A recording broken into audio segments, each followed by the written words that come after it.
Salmo 23.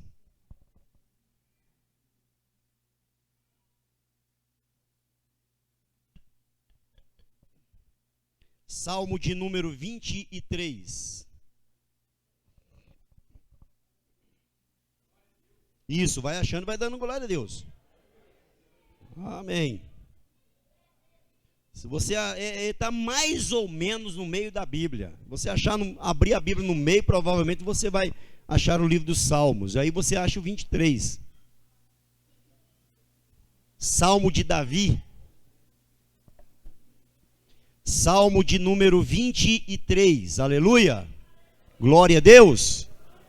Todo mundo achou?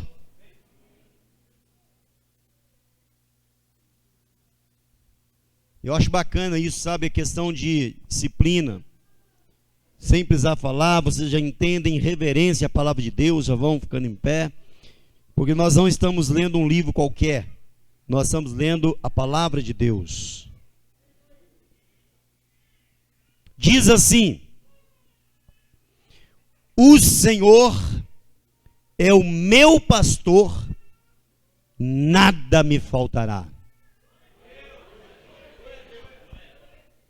Vamos ler de novo? O Senhor é o meu pastor, nada me faltará. Eu gostaria que vocês repetissem agora. Vamos lá, 1, 2 e...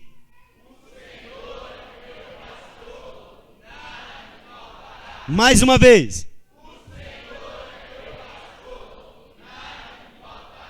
Muito bem, continuando.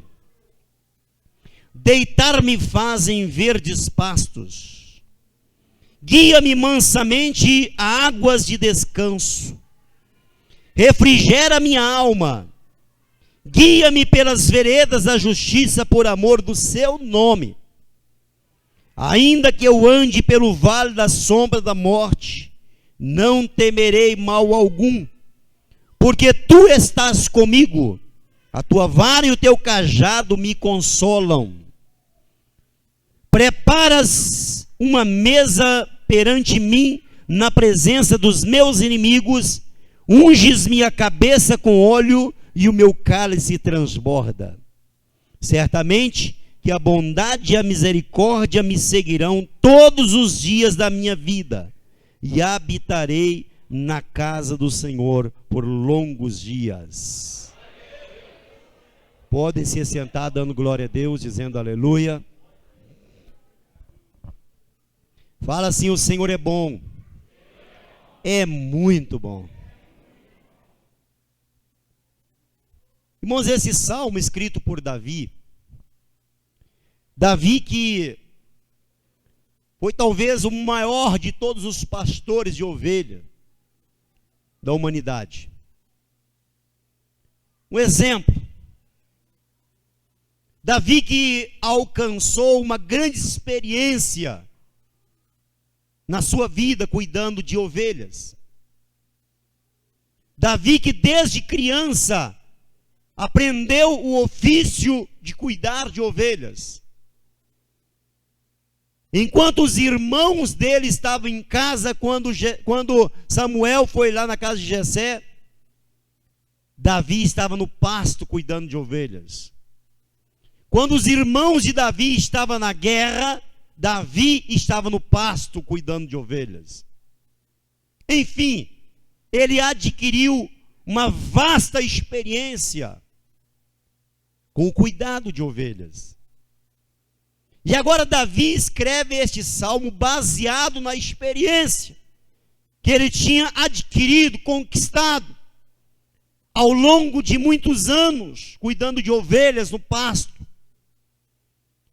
Mas agora, veja bem, ele usa a experiência adquirida, mas neste momento, ao escrever esse salmo, ele inverte a posição.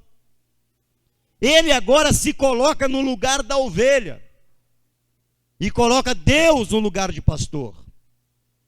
Ele que tinha sido pastor durante muitos anos, agora ele se coloca no lugar da ovelha e coloca Deus na posição de pastor.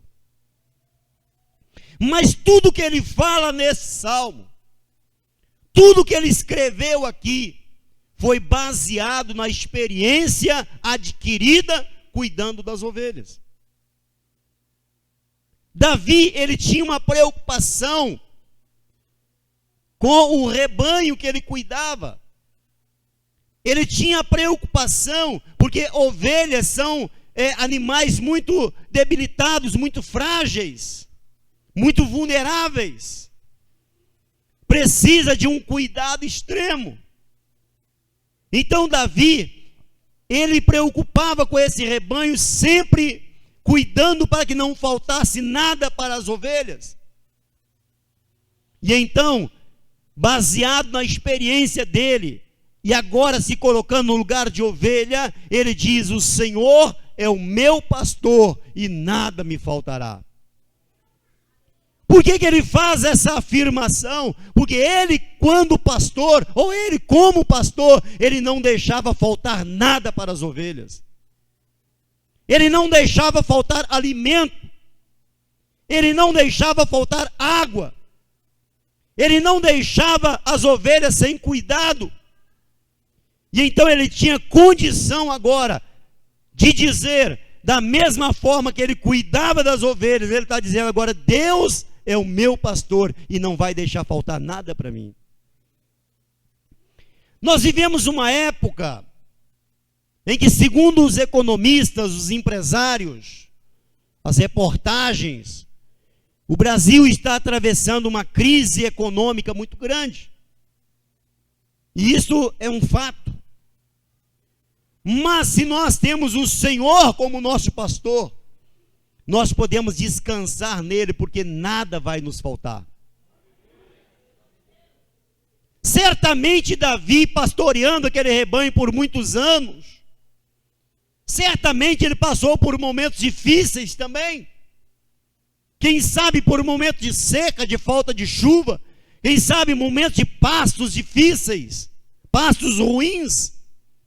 Mas quando um pasto estava ruim, ele levava as ovelhas para outro lugar, para que as ovelhas não ficassem com fome. Quando havia escassez de água, ele dava um jeito e arrumava água para as ovelhas, para que elas não ficassem com sede. Então agora ele está dizendo: o Senhor é o meu pastor, e independente da crise, independente da recessão, nada vai me faltar. Nós precisamos crer nisso. Se o Senhor verdadeiramente é o nosso pastor, independente de crise econômica, nada vai nos faltar. Você está entendendo isso? Diga aleluia. Quem está entendendo isso, diga graças a Deus. Água. Lindeza, meu Deus do céu. Dá água para ela, gente. Dá água para ela. Então veja bem, e ele continua dizendo: Senhor é o meu pastor, nada me faltará. Por que ele podia dizer isso? Porque ele não deixava faltar nada para as suas ovelhas. E assim como ele não deixava faltar nada para as suas ovelhas, Deus também não deixa faltar nada para aqueles que o amam, para aqueles que o servem, para aqueles que têm compromisso com ele. Hoje de manhã, numa reunião, eu estava falando de um testemunho do irmão Natan. O irmão Natan me procurou domingo passado, e ele disse para mim, já tinha 6 meses que estava desempregado. E eu falei para ele: olha, você sempre foi fiel a Deus, então não é viável, isso não é normal, isso não pode acontecer na sua vida, nós temos que orar. E eu orei por ele no domingo passado. E na segunda-feira ele foi chamado para fazer uma entrevista numa empresa.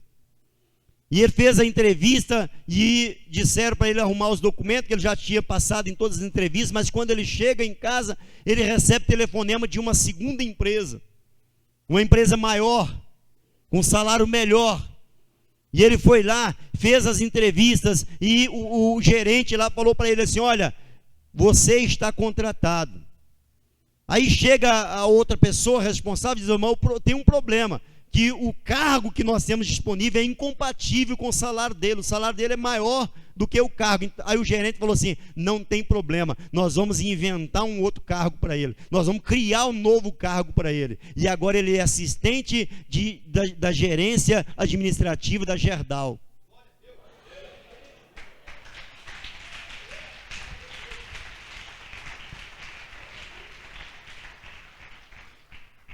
Irmãos, para Deus não tem crise.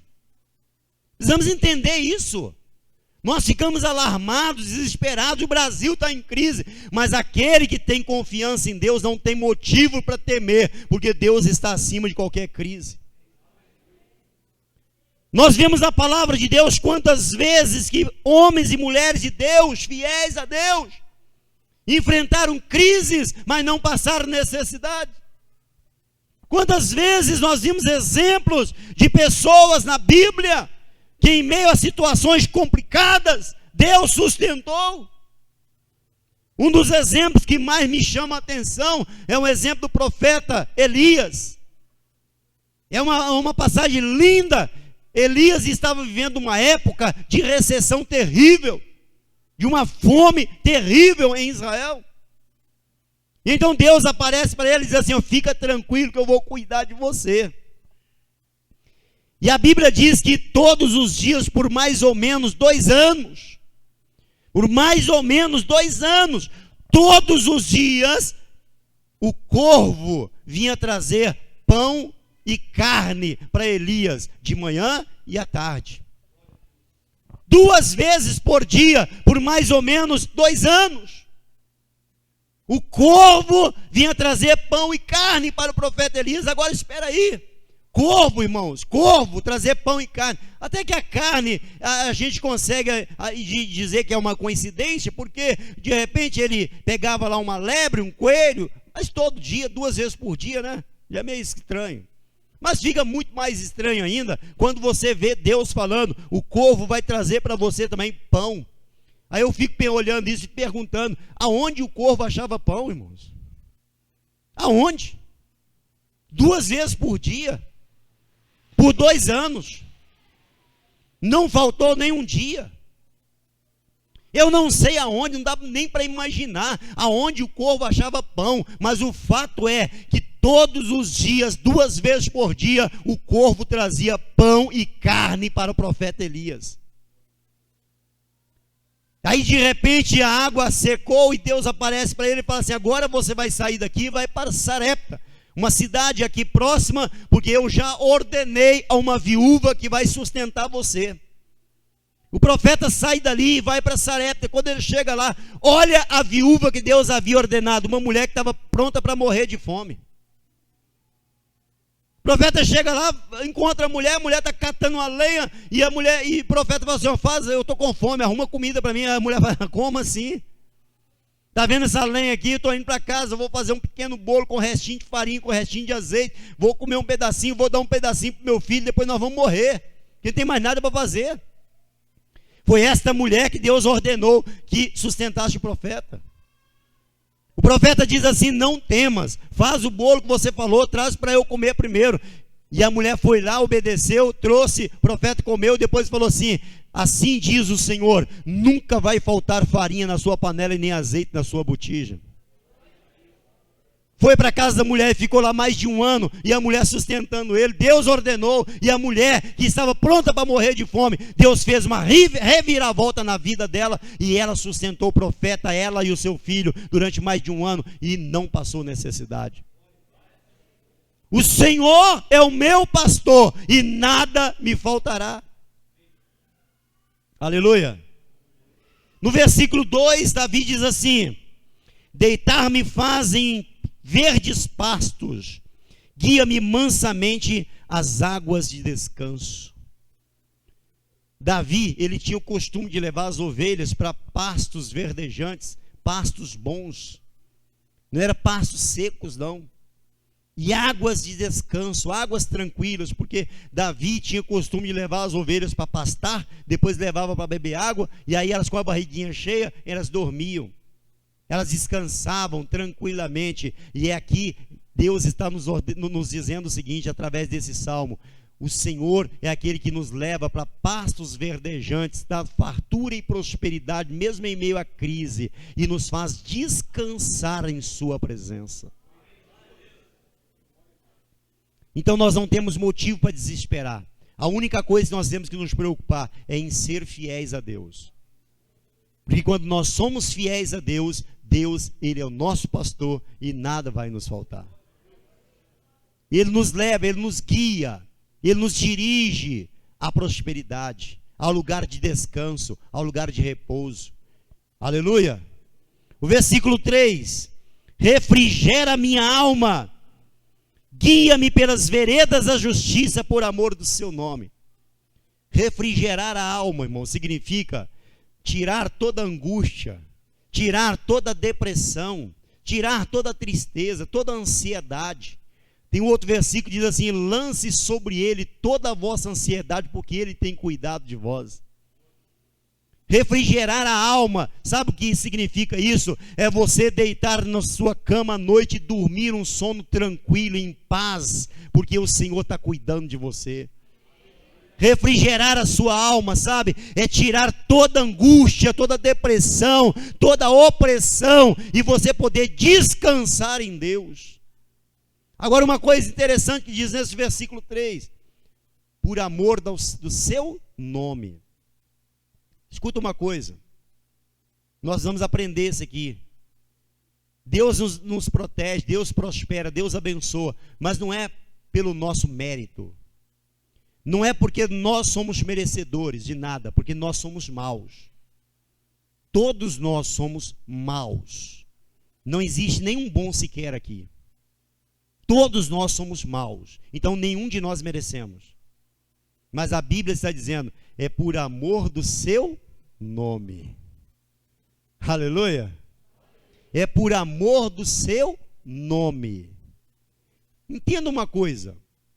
Preste atenção numa coisa. Uma pessoa abre uma empresa.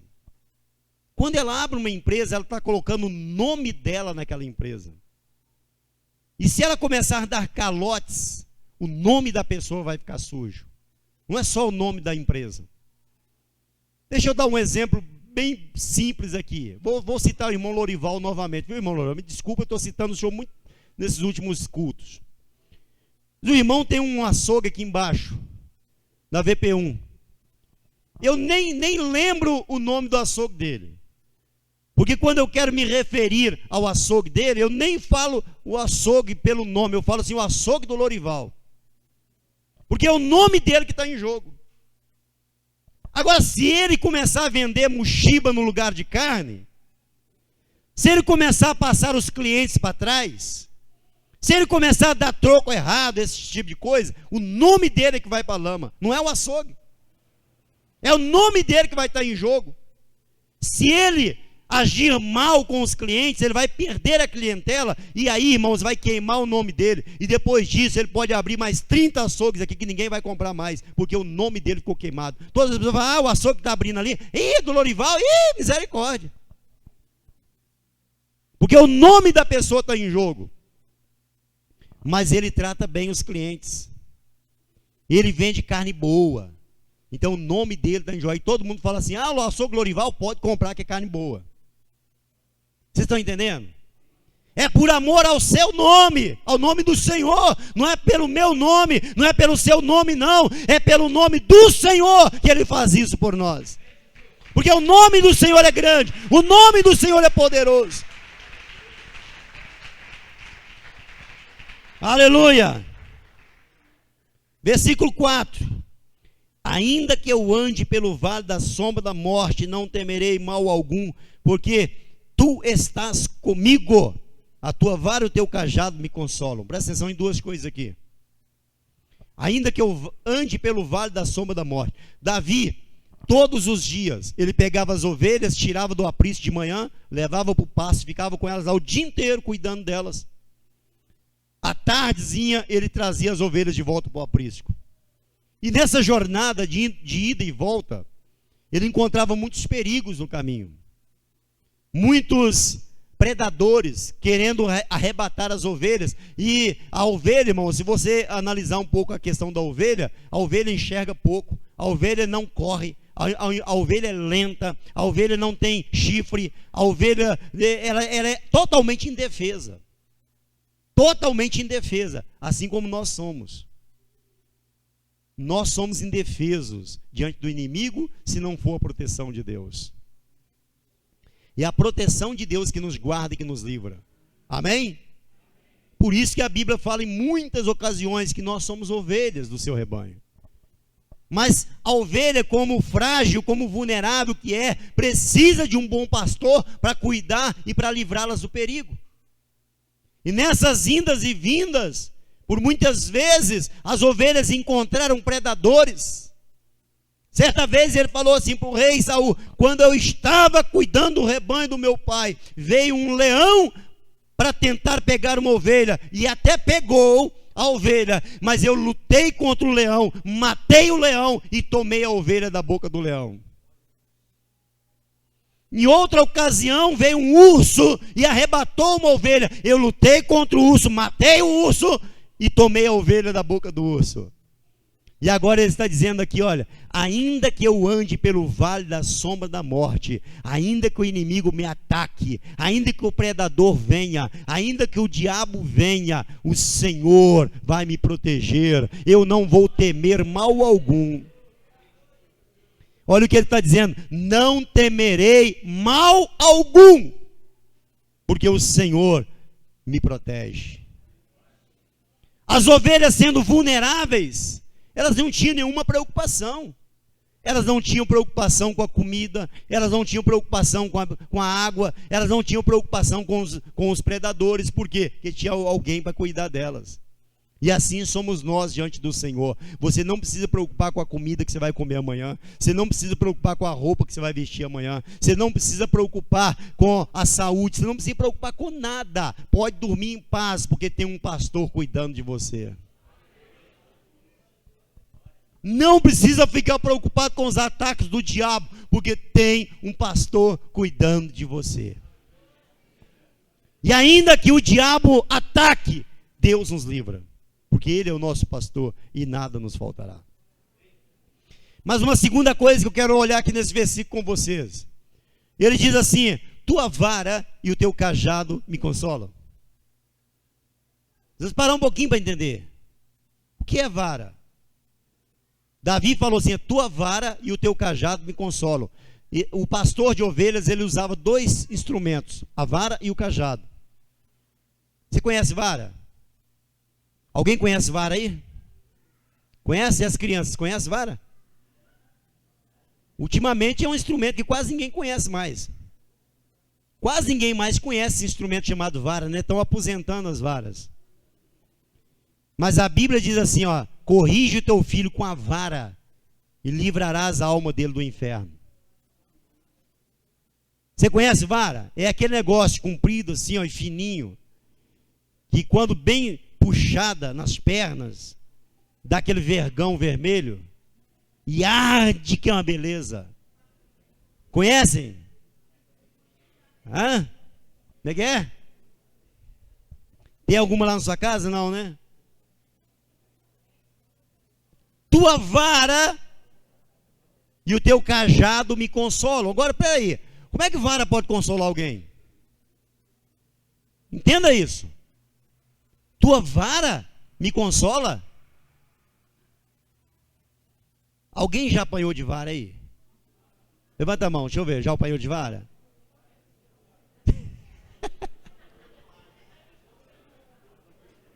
É legal, não é? É ou não é legal? Mas olha aqui, Davi está dizendo: tua vara me consola. Como assim? Alguém já levou umas boas lambadas de vara e depois: oh, que beleza, apanhei. Vocês já viram alguma criança levar umas varadas para as pernas fora e depois: que maravilha, hoje eu tomei 2 varadas. Ninguém fica feliz, não é verdade? Mas Davi está dizendo: tua vara me consola. Por quê? Por que a tua vara me consola? Aí nós precisamos de ir em outro texto da palavra de Deus que diz assim: o Senhor corrige e castiga o filho a quem ele ama. Por isso que a vara nos consola. Porque quando nós estamos tomando umas lambadas de Deus para as costas fora, nós estamos sabendo que Ele está fazendo isso é porque Ele nos ama. Aleluia. É por isso que Davi está dizendo: tua vara me consola. E quando você toma umas varadas de Deus, você sabe, Ele está me corrigindo porque Ele me ama. Mas aí ele fala de outro instrumento chamado cajado. Cajado era uma vara mais grossa, mais comprida, com um gancho na ponta. Para que era usado a vara? A vara era para corrigir a ovelha rebelde, a ovelha desobediente. Porque existem ovelhas que mais parecem cabrito do que ovelha. Aí tem que usar a vara, uma atrás da outra. Mas tem ovelhas que às vezes ela cai no buraco. E aí quando ela cai no buraco, não pode usar a vara, tem que usar o cajado. O cajado com aquele gancho para enfiar no pescoço e puxar a ovelha para fora e trazer para perto do pastor. E é assim que Deus faz conosco. Quando você é rebelde, quando você arrepia, quando você quer crescer o chifrinho para chifrar, para ser rebelde, para ser desobediente, aí Ele usa a vara e dá umas lambadas. Mas quando você está caído, Ele vem e levanta, Ele vem e protege, Ele vem e tira do buraco, Ele vem e abraça. Por isso que Davi está dizendo: a sua vara e o seu cajado me consolam. Porque Ele faz isso, porque Ele nos ama. Aleluia. Agora no versículo 5. Preparas-me uma mesa na presença dos meus inimigos. Unges minha cabeça com óleo e o meu cálice transborda. Duas coisas também nesse versículo. Preparas-me uma mesa na presença dos meus inimigos. Significa todos aqueles que são os nossos inimigos se levantam contra nós. Todos aqueles que falam mal de nós. Todos aqueles que se levantam para nos criticar, para zombar de nós. Eles vão ter que olhar um dia e reconhecer que nós somos filhos de Deus. Eles vão ter que reconhecer que nós somos amados de Deus. Preparas-me uma mesa na presença dos meus inimigos. Aleluia. Unges minha cabeça e o meu cálice transborda. Eu falei duas coisas, mas são três. Unges minha cabeça. Na época, no pasto havia muitas moscas. E havia uma espécie de mosca, naquela época, que ela entrava no ouvido da ovelha. E ela ia para o cérebro da ovelha e fazia a ovelha ficar doida. E então Davi tinha um óleo especial que ele usava. Ele usava o óleo na cabeça da ovelha. Ele ungia a cabeça da ovelha com esse óleo. Era um óleo com um cheiro muito forte. E aí quando vinha as moscas, elas não pousavam na cabeça da ovelha e não entravam no ouvido da ovelha, porque o cheiro do óleo espantava as moscas. E Davi está dizendo: Senhor, unge-me a minha cabeça com óleo, para me proteger dos inimigos. Quando vier as moscas do inferno, elas não vão entrar nos nossos ouvidos, elas não vão entrar na nossa vida, porque nós fomos ungidos com o óleo de proteção, com o óleo de Deus, com o óleo que nos livra e espanta o diabo da nossa vida. Quem está entendendo, diga aleluia. E por último ele diz: e o meu cálice transborda. O que é um cálice transbordar? Entenda o cálice como a nossa vida. Minha vida transborda. Troca o cálice pela vida. Minha vida transborda. Transborda de quê? Infelizmente tem muita gente aí que está transbordando de ódio, transbordando de inveja, transbordando de ira. Mas não é isso que Deus quer para nós. Quando você tem o Senhor como seu pastor, Ele vai ungir a tua cabeça, vai preparar você, vai proteger você, e a tua vida vai transbordar de alegria, de paz, vai transbordar de prosperidade, vai transbordar. O que é transbordar? Vai sobrar. Aleluia. Significa, as pessoas que estiverem à sua volta serão alcançadas por aquilo que Deus colocou na sua vida. E o último versículo para encerrar diz assim: certamente que a bondade e a misericórdia me seguirão todos os dias da minha vida, e habitarei na casa do Senhor por longos dias. A misericórdia e a bondade de Deus está conosco. É por isso que nós estamos aqui hoje. Imagina comigo, irmãos, quantas pessoas gostariam de estar no seu lugar? Quantas milhares de pessoas que dariam tudo para estar aqui hoje, sentada igual você está? Quantas milhares de pessoas que estão agora nos hospitais, internadas, nos CTIs, em coma? Quantas pessoas que agora, quantas milhares de pessoas que estão nos presídios, atrás de uma cela, de uma grade, melhor, dentro de uma cela, atrás de uma grade, e daria tudo para estar aqui no seu lugar. Bondade e misericórdia do Senhor me seguirá todos os dias. É por causa dessa bondade, dessa misericórdia, que você saiu da sua casa e veio aqui hoje para assistir este culto e está sendo abençoado aqui nesta noite. Por causa da bondade e da misericórdia de Deus. Aleluia. Fala comigo: o Senhor é o meu pastor e nada me faltará. Fala assim: mesmo em meio à crise, nada vai me faltar, porque o Senhor é o meu pastor. Aleluia. Coloque sobre seus pés.